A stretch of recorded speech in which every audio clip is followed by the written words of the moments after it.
In this episode, there are references to sexual, mental, and/or physical abuse and could trigger some listeners. Please switch off now if you think this episode could be upsetting. The conversations on this podcast are between the host and the guest and are not directed at any member of the general public. The information is for your listening pleasure, but is not offering you any personal advice. If you have heard something that you feel may be relevant to yourself, please visit your medical practitioner or mental health provider. Hello and welcome to Life Changes You. I'm Daniel. Hope you've had another great week. This week I need to get straight into it because I've got someone pretty famous here in Australia, and he was a contestant on Big Brother in 2006. He's just been on the 21st anniversary as a current Big Brother housemate, and he's the program manager and a lot of other things at Rufftrack, which helps keep kids alive and out of prison. And I think you also do some work around suicide as well. But let me introduce him. It's Dave Graham. Everybody will probably know him in Australia as Farmer Dave. And sorry, there won't be any, where we give something away, because I just want to talk a little bit about this year's Big Brother. So if you're watching it in the UK or America, you don't have to worry. I can't remember what the word's called. What's the word I'm looking for, Dave? Spoilers. Spoilers, no spoilers. This is a spoil-free zone, yes. No, g'day, thanks for having me on. And the reason I'm in a bus is because I've just dropped all the kids off. And because I do the bus run as well. We drop all the kids that can't get to Rufftrack. We have an hour and a half bus run that goes through our community and drops them all off. So, wow. Yeah. Well, look, Dave, I mean, I was really excited when you said yes, you'd come on, because I've been watching this year's Big Brother. Unfortunately, I didn't watch it in 2006. I watched highlights, but this one had me glued to the TV because it's old cast and new cast, and you are sensational in it. Oh, thanks, mate. Yeah. I think you bring the compassion and kindness when some of the other contestants on there. I mean, I was going to ask you, how do you feel when it's time for eviction and you know everybody's talking behind your back? Look, for those that don't know, I probably couldn't go anywhere for about 2 years after my first stint in Big Brother because it was such a massive show. The vast majority of Australians saw the show. It was wall-to-wall Big Brother back then. This is 16 years ago. So I couldn't go anywhere without being mobbed for literally 2 years. So wow. I'm kind of used to people just talking about me around the track for the last 16 years. I go anywhere and people are always like, oh, yeah, that's, blah, blah, blah. So that didn't faze me. But the biggest thing, I suppose, is I'm really comfortable in my own skin. Like, I don't have anything to prove to anyone. I did a lot of pretty major stuff when I was in my early 20s and, big political stuff, big vulnerability stuff at a very young age. So here I am at 42, very, very comfortable in my skin. So nothing fazed me in this house with however many 100 cameras at all. And, when you've got nothing to prove, you've got nothing to lose, and you just be yourself. Well, I think that came across because you were so calm and almost unfazed when an eviction came up, even when you've been put up for eviction. The other guys are scrambling around trying to make sure they've got votes, and you're sort of just sitting back, having your coffee, talking to Reggie, not really fazed about what's happening. Look, if you've got to convince someone of something, you haven't done your prior preparation, have you? Yeah. And when you get on a bit in life, it's prior preparation prevents piss poor performance. You've got to lay the work, you've got to have strong foundations, and you've got to be consistent and persistent. Whereas if you're cramming for an exam the night before the exam, you're not going to pass the exam. No. And so, it's I think it comes with age, but it comes with experience, and but it also comes with reality. I mean, What was on the wall in every room in my parents' homestead is that amazing prayer, which is, and it's just gone from my head because I've been doing hardcore bodybuilding with the kids all day, climb out the walls with pegboards. The prayer of serenity, it is. You know the one I'm talking about? Yeah, the one that they used for AA, isn't it? I think it's kind of used for everyone, and I think anyone, to get through life, and that is understanding the difference between things that you can change and things that you can't change, and having to wisdom to know the difference. And if I can't change something, I am not going to spend 10 seconds of my life worrying about if I can't change it. Yeah. If I can change it, I'm going to damn well do something about it. So, look, that's just kind of how I live my life. And thanks to my mum for really ramming that home by having it silently on the wall all around our homestead as a kid. Well, look, that's a brilliant outlook to have. I mean, I guess if a lot more people could do that sort of thing, everybody would be a lot less anxious and a lot happier. Yeah. And I think that's what came through on Big Brother. You know, you were really happy. We haven't seen the final yet, and I'm not going to say if you're in or out because at the moment you're still in, and that's really good. And the reason I'm talking to Dave while Big Brother is still on in Australia is because it was pre-recorded, so we're not giving anything away there. So how did you find this year's Big Brother compared to when you did it 16 years ago? Look, a lot of stuff was easier because I had been in the situation before. So it's kind of like putting on an old pair of boots. Yeah. You're comfortable, you remember them, but, you know, things are different. You know, they may have been full up of a few redback spiders, but they still feel comfortable. And look, the biggest thing is I'm comfortable in my own skin. When I went in last time, look, it was national front page news for the whole time that I was in there. The Prime Minister came on board and got involved with the whole airing of the series. And remember, it was available 24 hours a day on people's phones. Yeah. There was, I think, 4 shows, up to 4 shows a day, and it was 5 days a week of Big Brother. It was just so massive and all pervasive. But back then, you know, I used reality TV as a platform for social change in Australia. I was sick to death of the idea that Ian Roberts had opened up the conversation about you can be gay and do anything. You can be gay and play first league top footballer in this country in rugby league, and you can come out as being gay. But then no one really followed through, and I got the shits with that. And it was back in a time where we were still being sacked in your jobs for being gay. You know, there was, Tasmania, it was illegal to have gay sex, and it was just a shit show. And there was, you know, over 200 laws federally that kept gay people as second-class citizens. I wanted to get into people's homes and have a conversation and say there is nothing to fear from a gay person. Your ancestors were afraid of left-handed people and the horrid things that were done to left-handed kids. We should all be ashamed of, just like you should be ashamed of what you're doing to gay kids. Yeah. I mean, left-handedness and homosexuality are exactly the same thing. It affects no one at all, hardly even the person that is gay or left-handed. You know, look, there are benefits of left-handedness. There are benefits of ism. So just get on with it. And that's why I did the first time in reality TV was just to have the conversation and go, there's nothing to be afraid of, guys. Like, we are not evil. Just like the left-handed people are not evil. Yeah. You're not less or you're not more being gay or left-handed, right-handed or straight. So it was a pretty big conversation to have back then. So a huge weight of responsibility on my shoulders. Whereas this time around, there's no expectations. I went in there to promote what I do with young people and the idea that young people are not broken people. They're just people going through the hardest period of time in their life. And when you add in poverty or you add in lack of parental guidance, well, then you end up with incarceration and kids in prison. And that's what I want to change now. But that's not much of a burden because simply I am comfortable in my own skin. And when you don't have those big monkeys on your back, like a lot of young people do, you just get on through and sail through it. And it was pretty easy, to be honest, the game this time. The challenges were really hard. Like last time we had Friday night games, lots of fun, pretty easy. But this time some of the challenges went for 7 hours, you know, holding your own weight for 2.5 hours.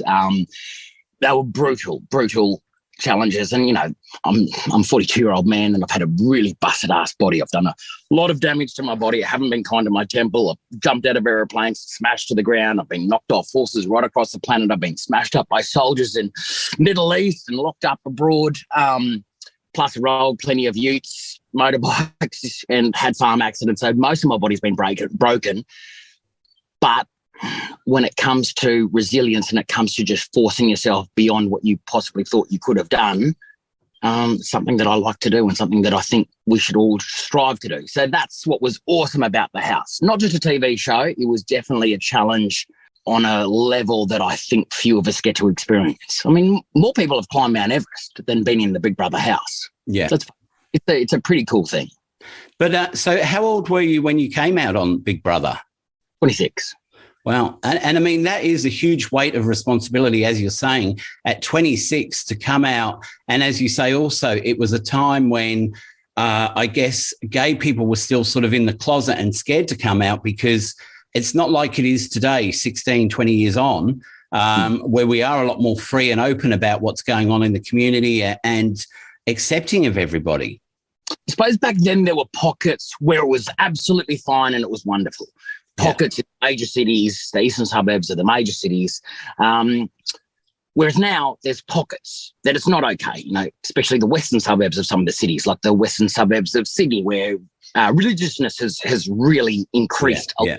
Both Islamic and Christian faiths, as well as the Hindu faith, have increased a lot, and therefore that has put an extra burden on diverse people of diverse sexual preferences. But it's been completely flipped. Whereas back in 2006, there was pockets where it was fine to be gay, but now it's just fine. I guess we came quite a long way from the first one to 2006, because I remember a report on the TV with the first Big Brother with the contestant Johnny, where there was an outback pub where everybody there voted to get him out because they didn't want the gay person in the Big Brother house. So at least when you came through, it had changed a little bit. And I guess we're changing all the time, and it's just whether we've got the patience to just let it unroll naturally, or whether we need to keep pushing at it. Yeah, and it will always be an issue. There will always be someone who will say, "What's wrong with you? Why are you bumping me all the time?" "Oh, it's because I'm left-handed." Well, that's annoying. Left-handed people have to deal with it. Gay people have to deal with it. We've just got to work around it and go, well, let's swap chairs. If that's bumping you, let's swap chairs. Yeah. Wow. I just love the way you think. It's that's why I wanted you on the podcast, because I just think you've done so many great things. So do you want to talk a little bit? So when you had your accident with the plane, what happened there? Because before we started, you were telling me that you were training dogs. So, and I think that's really interesting what you were doing, because I saw one of your videos on social media last week with you and your dog at a dog show somewhere. Yeah, who knows what I'm doing and where I'm doing it. I often always have. Yes, I was doing urban search and rescue, and we're doing some training exercises in the Lockyer Valley, just west of Brisbane. And I just wasn't comfortable with the setup of the training day. There was just a lot of things that I wasn't cool with, and I just kept avoiding the jumps, and just wasn't comfortable with the staffing situation. I wasn't comfortable with a lot of stuff, but I'll just leave it at that. I got told by my commander that I had to get up on the plane and I had to start jumping, because I needed to get however many 14 jumps in that 24-hour period to get to the standard that was required. So I finally, beyond everything that was inside me, got it, jumped up in the plane, and then, of course, badass crash, 13,000 feet. Parachute didn't work, but of course the human body from that height doesn't bounce. And but miraculously, my spine didn't break, but everything else did. Yeah, because I remember in this season of Big Brother, you were doing one of the challenges, and you said, "Oh, it was the one where you had to climb up and throw the ball." And you said, this was a major thing because you hadn't been up this high before. Yeah. Well, obviously I used to do it for a living, jumping out of planes, but and training dogs to be comfortable with the concept. But yeah, look, just the fear and anxiety around, because I was a year in a wheelchair, and then I got out of the wheelchair, and then 3 months after that ran a marathon, because I don't like the idea of ever losing my freedom, and being in a wheelchair is a lot of loss of freedom. I never wanted to push my body that way again by injuring it and then ending up back in hospital, because look, I lost something like 40% of my body weight because I was ashamed that people had to take me to the toilet. For a year, people literally lift me and take me to the toilet, and it was very shameful, so I just stopped eating. So there was a lot of anxiety around me ever damaging my body again. But, doing those challenges on Big Brother, I learned that it's actually okay to push yourself again, Dave. Yeah. You're going to end up flat on the back. You're not going to end up in a wheelchair. You can actually have fun again.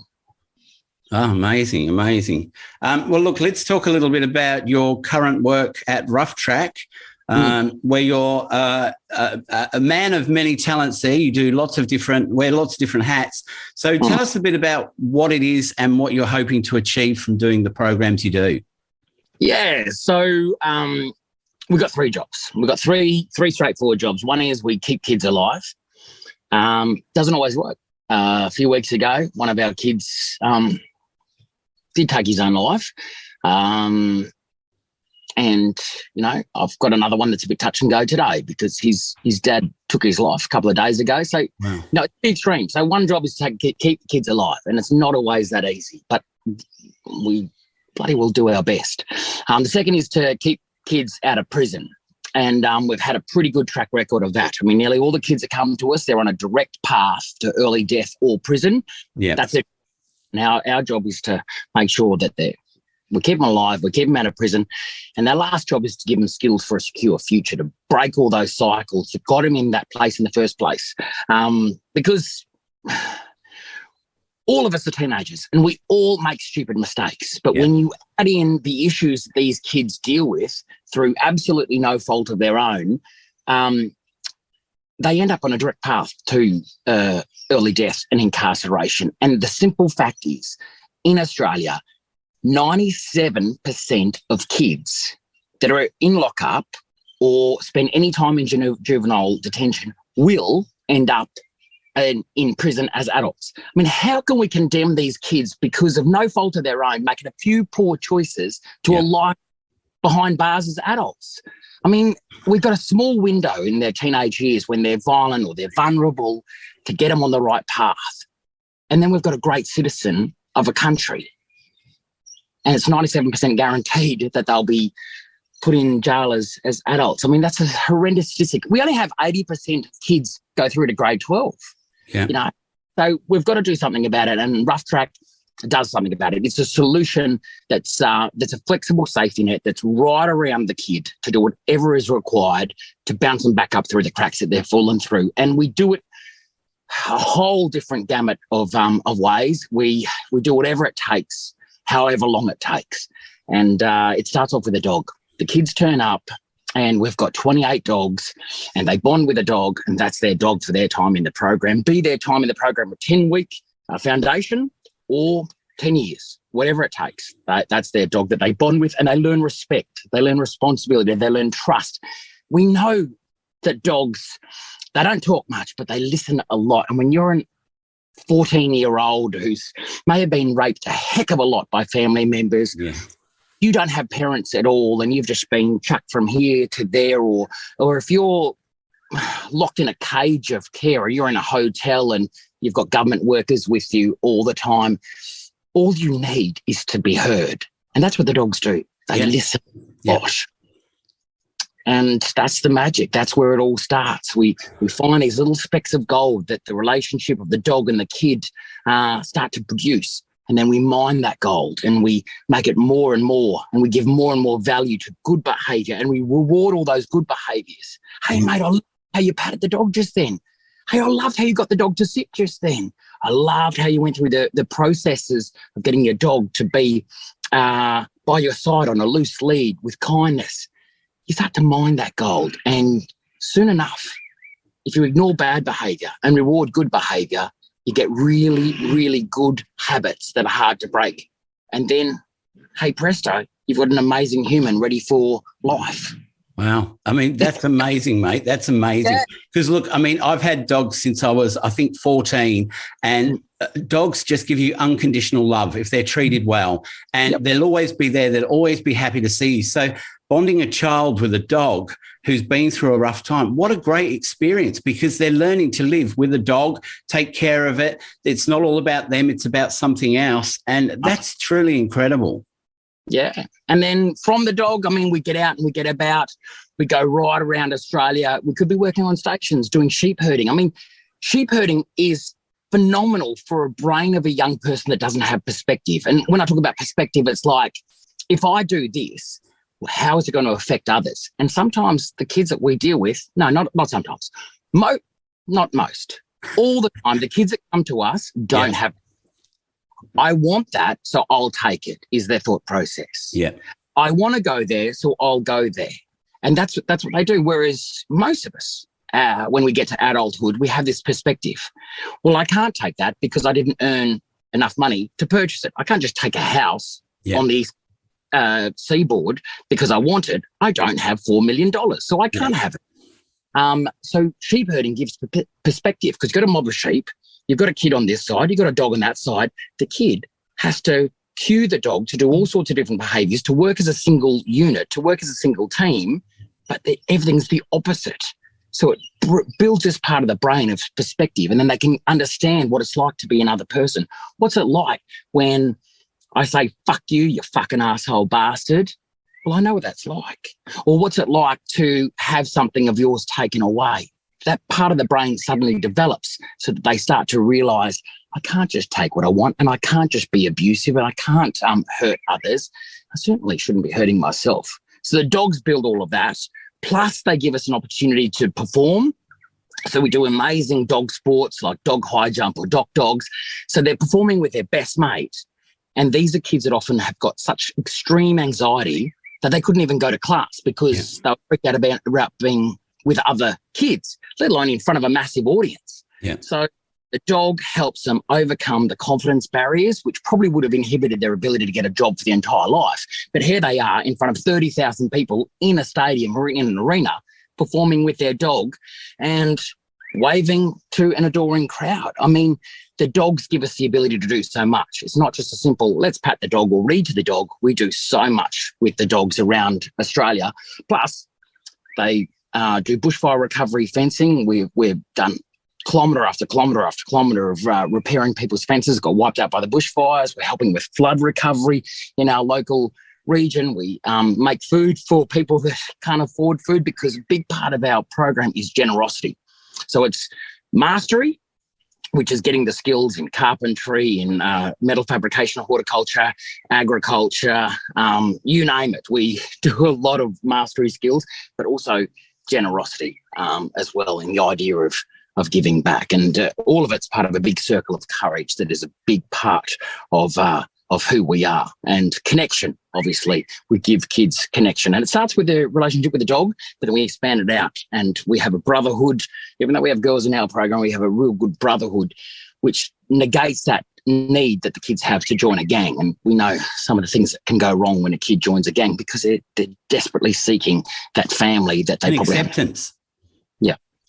Yeah, so look, I mean, all those things that you're teaching kids is just phenomenal, and like you said, I guess also with the other participants, they're learning to work with them as well, and learning to be in a group environment where it's not all about just me. I have to work within these other people.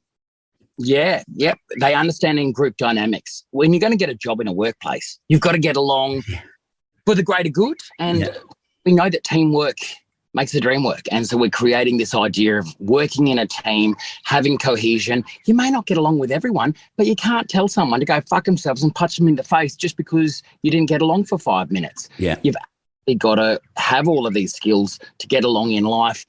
And I think there's so many people in the Western world that don't realise that there are so many kids that have fallen through these cracks and just don't have these skills that we take for granted because of our privilege. You know, I'm the PCYC now, and which I suppose is like a YMCA for any Northern Hemisphere people watching. It's a privilege to play sport. It's a privilege to be able to do all of these group cohesion, mind-building things and having a family that actually gets along, because the kids that often I'm dealing with have no concept of this group-forming behaviours, because they haven't had the privilege of doing sport or having a family that all gets along, travels and meets each other. Yeah, so I guess in other ways as well, they've never known someone to love or care about them. And through this program, not only are they getting love and affection from a dog, they're getting it from you and the staff that are working with you and from the other participants. And I mean, that's a phenomenal thing to do, because I was just reading statistics earlier on men and what the three top reasons for men dying are, and the second one was suicide. And I've done a couple of podcasts on suicide, and it tends to be with boys that if they're bullied, if they're trying to work out their sexuality, and there was a third one and I can't remember what it is now, but they're three things that... Yeah. What's that?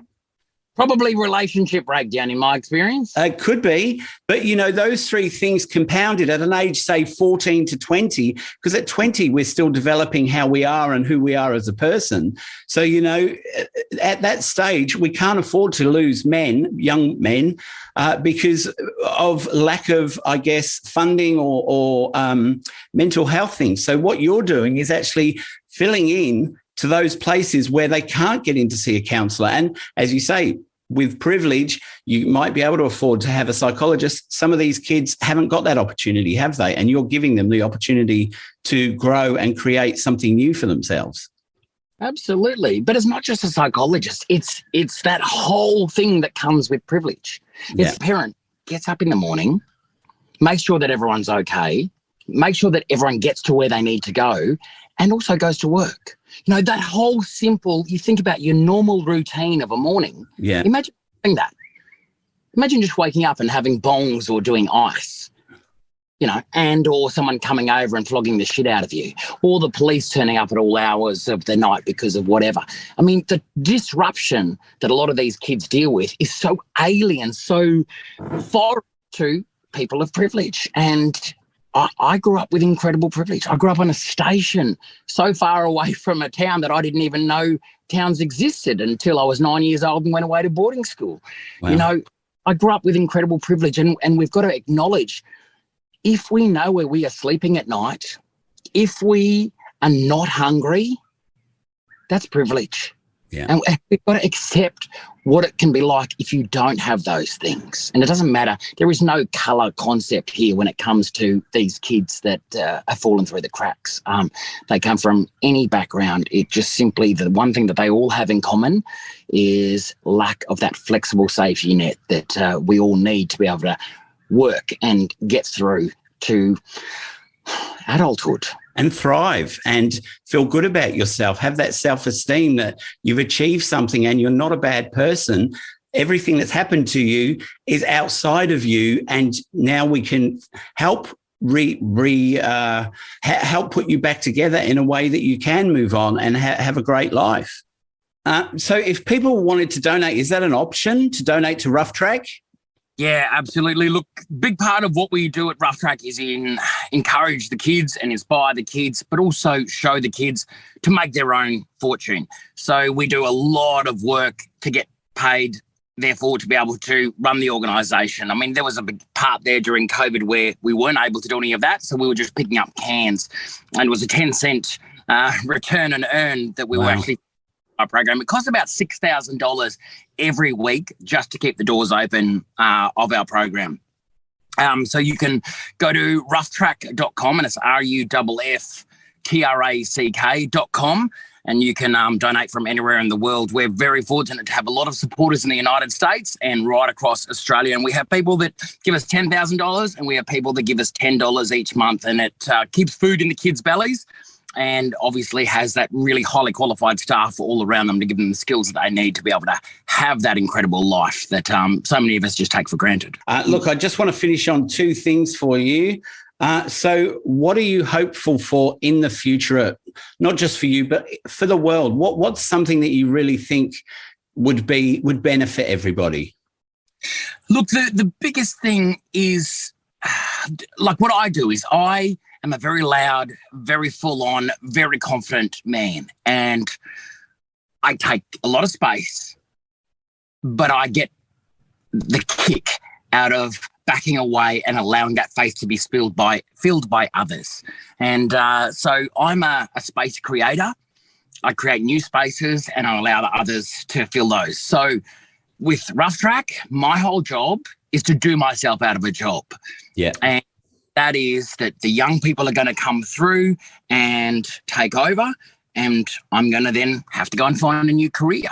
And I'm not deluded to think that we can solve all issues of kids that have fallen through the cracks in Western. However, we can be part of the cog. So, yeah, that's my big thing, is create a space and then vacate the space for others to fill. And I think it's imperative upon any of us, once we have the apparatus to allow us to get through our lives successfully, well, then we need to do whatever we can to help others strengthen the apparatus below and beneath and around them so they can live their best lives. Yeah, look, I totally agree with you. I had a conversation with a psychologist about 10 years ago, and she said, so why did you do counselling and what do you get out of it? And I said, look, I get loads out of it by listening to stories, helping people have those aha moments where they discover something for themselves. But what I'd really like to see is in 10, 20, 50 years' time, there's no psychologists, no counsellors, because we've all learnt to communicate well with each other, and that everybody, if they've got an issue, they just go to their friend and their friend is able to help them with it rather than have to go and see someone and pay. So I would like all our jobs to be gone. Not at the moment. If you're listening and you're a psychologist, I want you to keep your job. But, I want us to all make everybody better. So not better, but be able to find it in themselves that they feel better, that then they don't need these sort of services. And that would be great if everybody was self-sufficient and be able to work on their own selves. Yeah. And that whole idea of supporting each other through whatever it is that we're going through. Yeah. And look, I'm going to ask you one last question about Big Brother. What was the best part of Big Brother this year? And it can't be Reggie, because we all know you love Reggie. Absolutely adore Reggie. My answer is Reggie. The best thing out of Big Brother is I learned to take a break. And those of us that work in the social sphere or youth work or the space of the head, we are really bad at taking our own advice. So for 2 years, I worked nonstop, keeping the kids alive, keeping them out of prison and giving them the skills that they needed to get back into the world and society that is. So Big Brother was my first break. It literally, for the first 3 weeks, I was just breathing and going, wow, this is what not working and not supporting kids looks like. So since then, I've taken every single week, I've taken time out for myself, and it may have just been a few hours, or it could be a whole day. But learning to take a break so that I'm not just full on every day pouring from the same cup. And that's great. And I'm glad you said that, because I've just started doing the same thing. I was finding I was working full time. I was doing some looking after my mum with Parkinson's. I'm a guardian to 2 young men with intellectual disabilities. I'm doing the podcast. I was doing lives on Instagram. And I just went, hold on a minute. I need to have some time. And do you know what? Big Brother has been a good thing for me, because I can just sit back, watch it and not think of anything. I'm not saying it's mindless, but, it's something you don't have to focus on. You can just watch it and get involved. Yep, 100%. That's the cool thing about, any reality TV show. It's you can follow along a bit and you can tune in or tune out, but the main thing is it gives your brain a break. Look, Dave, it's been absolutely brilliant, and it's been an honour to hear about your life. I'm glad you came on. I'm so excited and proud of what you're doing with Rufftrack. That's amazing, because if we can all help a little bit in any way we can to help kids, people with disability, older people to have a better life, then we're doing something that is really important. Yeah, Daniel, well, thank you. And I think we got this podcast in before it went completely dark. Yeah, I have to say that Dave is actually sitting in a bus and it's dark. I can see the sky behind him. So he's got a little light on so I can see who he is. Thank you so much, Dave. It was brilliant. Yeah, no worries. Thanks, mate. Well, that was another episode of Life Changes You. If you want to contact us, we're available on Facebook, Twitter and Instagram. And we also have a website, lifechangesyou.com.au. So until next time, take care of each other and thanks for listening.